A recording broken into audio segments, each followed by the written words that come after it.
Hi, welcome to the Pearls and Polish Podcast, episode 66. I'm your host, Rachel, coming to you from just outside Sacramento, California. If you're a new viewer, welcome. And if you're a returning viewer, welcome back. I'm so excited to share a bit of my corner of the internet with you. This is where I talk mostly about knitting, some crochet, and whatever other things we're up to. So let's get started with, of course, admin. You can find me on Instagram and Ravelry. Links to those are going to be in the description below, along with all the makers, dyers, and designers that I mentioned in today's episode. So make sure you check those out. Today, again, another shorter episode. Since I've been focusing on bigger projects, I have less progress to show you because they're so big, but we do have things to show, starting with finished objects. Last week when I talked about this project, I didn't have it with me because I left it downstairs. This week I don't have it with me because I already gave it away, but I did a pair of socks from a sock tube, and I will put pictures up here. And essentially a sock tube is this giant tube that's been knitted by a machine. It's called a circular sock machine, and it knits it at gauge for socks. And then you go back in and you put in your heels, toes, and cuffs. So I had this skein of, it's called Dark Star by Ontheround, and I had this skein in my stash for a long time. Very much wanted to work it up, but I didn't know when I would get to it. So I sent it out to be cranked into a tube. And then it sat in my stash for a bit longer and finally got around to turning it into a pair of socks. So I put in my cuffs, my toes, and my heels, and I ended up giving them to my mother-in-law. She really likes having thinner wool socks for her boots. She has a couple pairs of boots that she likes wearing wool socks with. So she had asked for a pair around Christmas time, and I made her a pair, but I thought, she might need another pair. So I gave these to her as well. So those have already been worn and a couple of times, I think, and are in the wash. So can't show them to you in person, but I've got pictures of those. So that's my only finished object. We do have progress on projects like this sweater. Not this sweater. This is not a sweater. This blanket. So really quick recap, I'm doing the Battenberg blanket with my Woolberry Advent from 2024, and I'm doing it at a DK weight. And I'm at the stage where I am attaching all of these little squares. So it is coming along. There are a lot of little squares. Actually, I showed you the sideways. Anyways, it's coming along. I have my little cheat sheet here. This is how I've been keeping track of all the colors and all the squares I'm doing.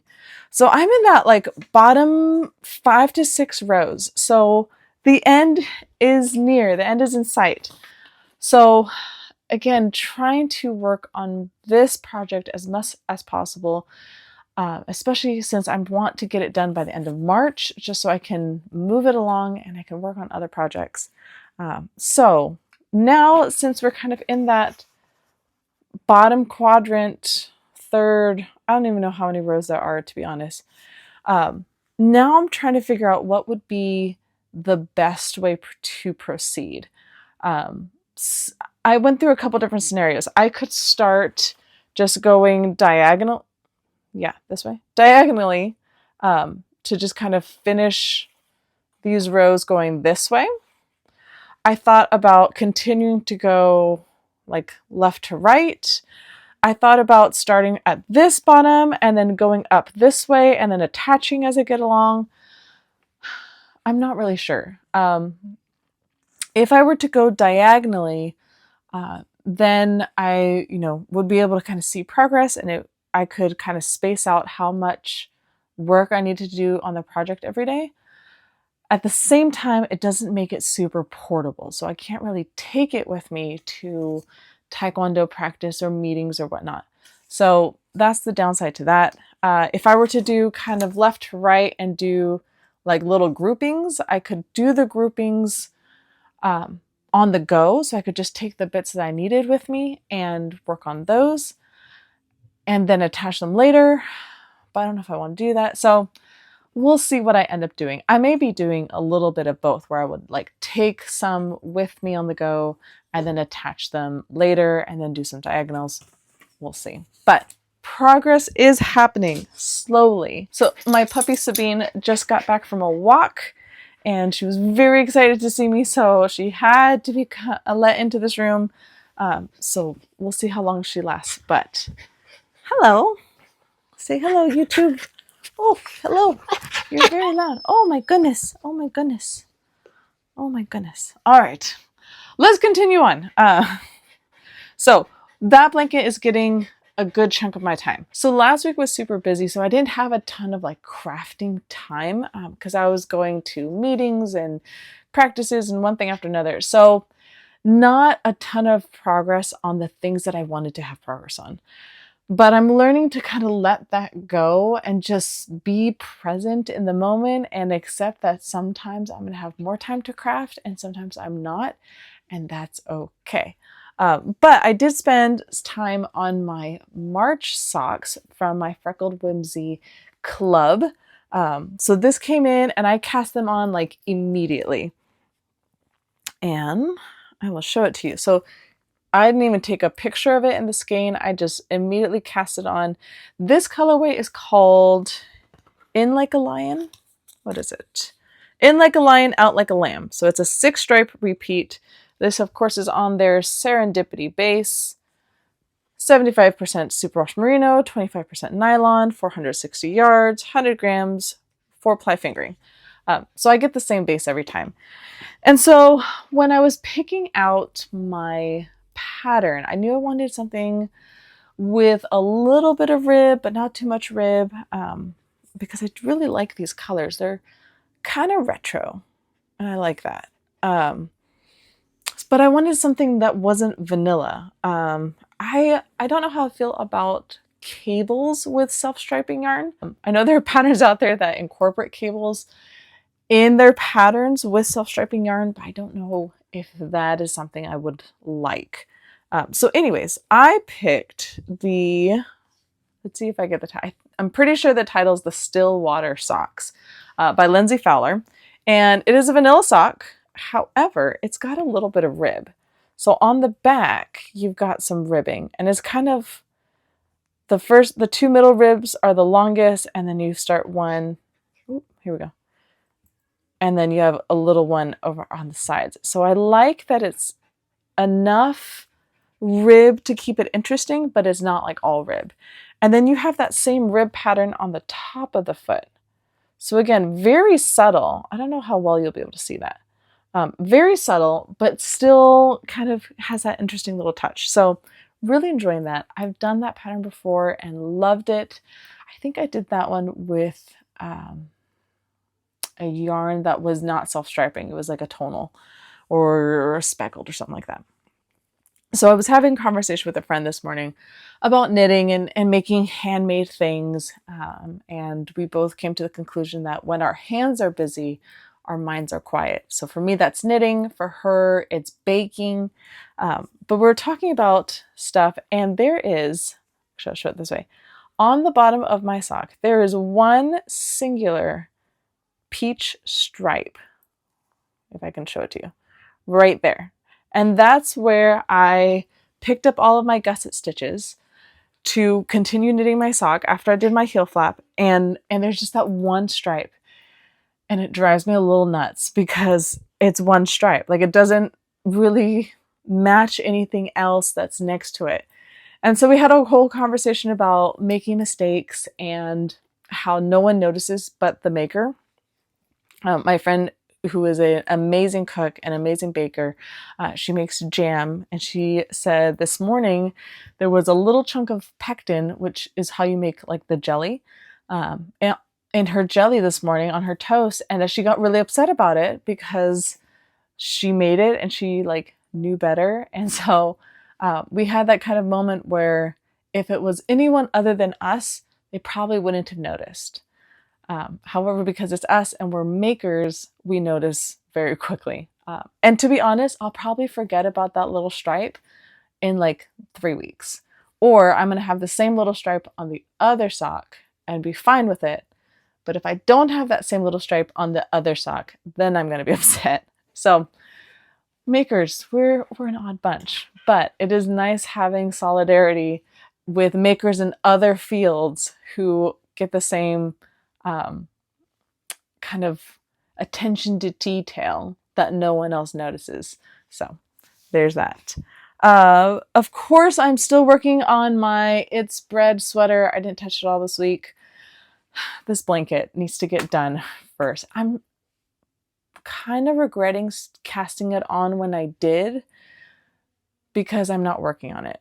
I don't know, do you guys feel that way? Where you start a project and then you don't touch it and then you feel bad about it? That's where I'm at. There's some other projects that also kind of need to get prioritized before I can really focus on that sweater. So hopefully that sweater will be done by the time it gets cold again. But we'll see. For the year of 2025, I wanted to give away a skein of yarn from my personal stash once a month. And so last week we had the skein revealed. So we're doing the Craft Me Not Water Lily, and I'll put a picture up here. This week I drew a name, and the winner's name is down at the bottom of the screen. Congratulations. Please send me an email. You have 1 week, so by next Sunday, the 16th, I do need to hear from you so I can get that sent out. If not, we will pull another name. Congratulations on winning. So if you would also like a chance to win, make sure that you tune in to our episodes and we'll announce it.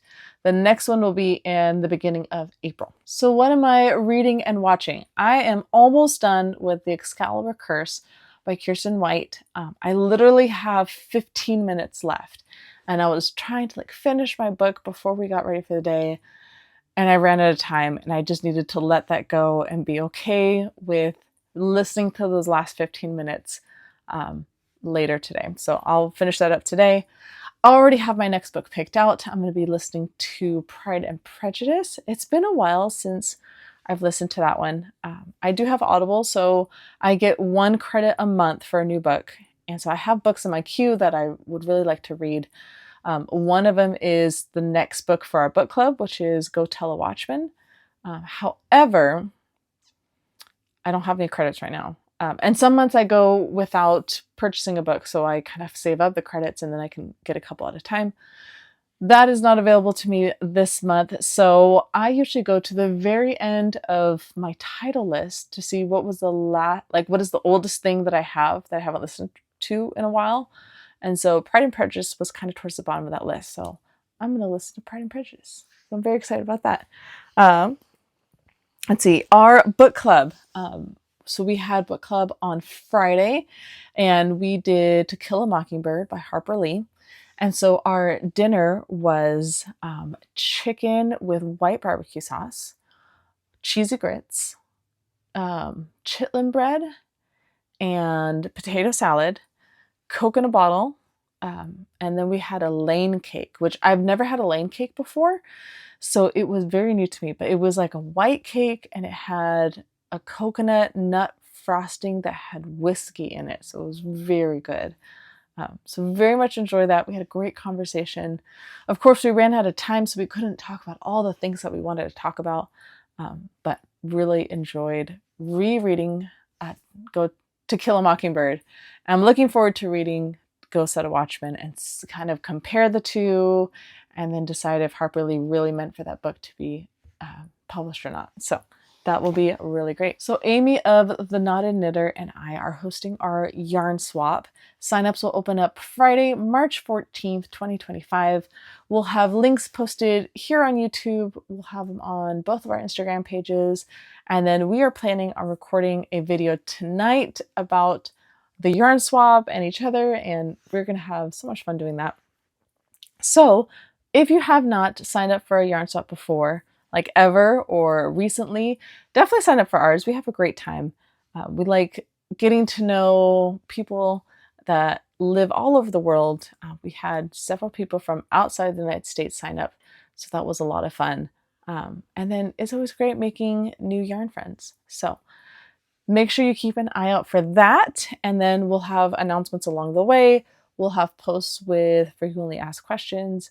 But as always, if you have any questions, put them in the comments below and I will be happy to answer them. All right, coming up next. So next week I'm going to be traveling. I guess this kind of goes with coming up and life updates. I'm going to be traveling not next week, but the following week. So I am trying to wrap up projects. I want to get this done, both socks done before I have to leave.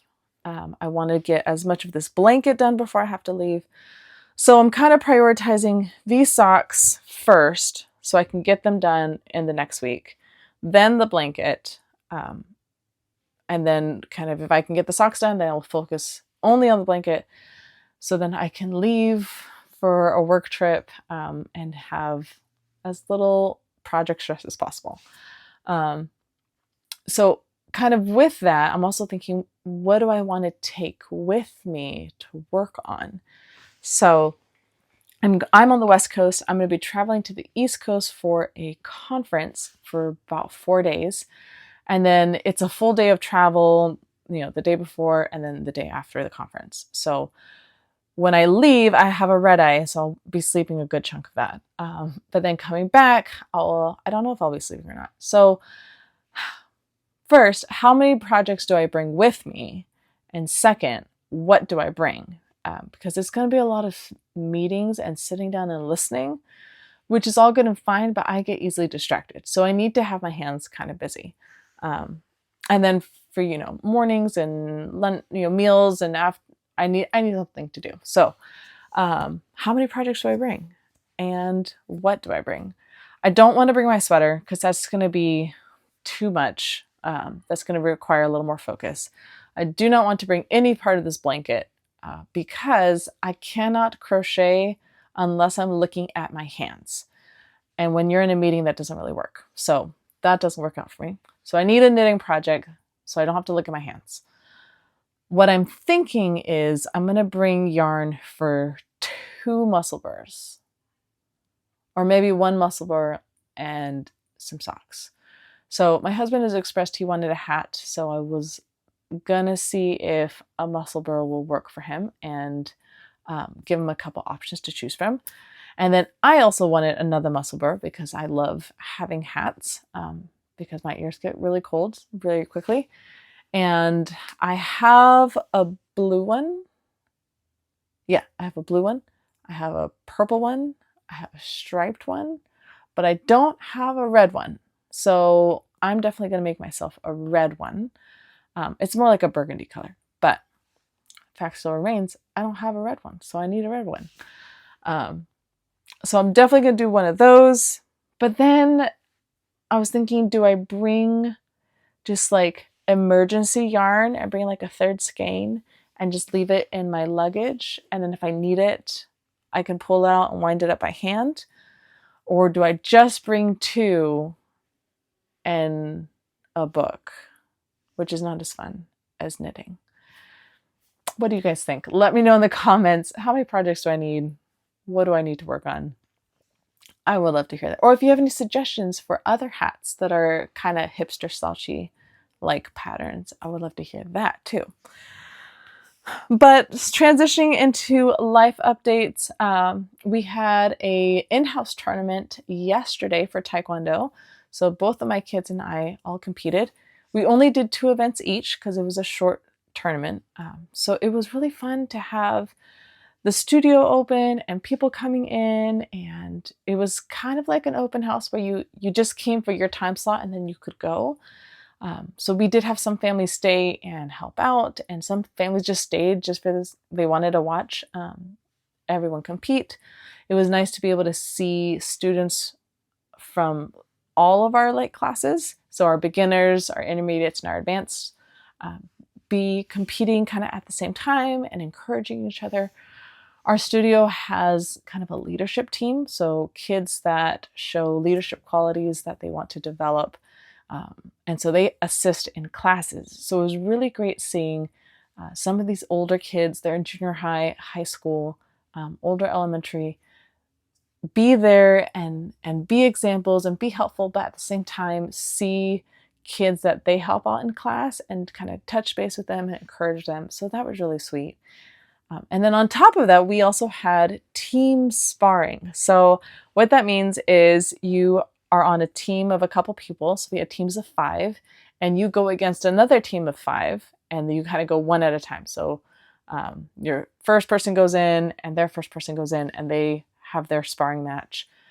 And then you have kind of group points. So you have the points for the match, and then points for the match, or for the group as a whole.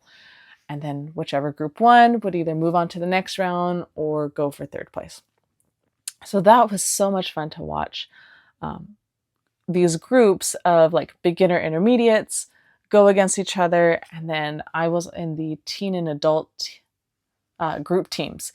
And so that was fun to be able to see some of the younger teens who don't do the evening classes, but see kind of their skill. And some of those kids are really fast and they're very talented. And then see some of the adults go against other adults, and they are very fast and very talented. And I'm kind of middling. I did really well. I held my own, but it was a lot of fun. So that was nice to kind of be able to showcase and encourage each other and just have a really good time. So that was wonderful. What else is going on this upcoming week? Like I said, I have this work trip coming up, so I need to do like 2 weeks worth of work this upcoming week to prep for the week that I'm going to be gone, which will be a little bit much, but not impossible. So it'll all get done. I would just rather not have to work while I'm at this conference, because that won't be fun. On top of that, trying to make sure I've got all the kid stuff set and ready for when I'm gone. But that will all be fine. They will be fine. So there is that as well. So that's all I have for today. Like I said, a little shorter, a little chattier, but that's okay. Make sure you like and subscribe to today's video so you get notified anytime a new video comes out. I did spend all of last week recording tutorials, so I have my first 5 tutorials recorded.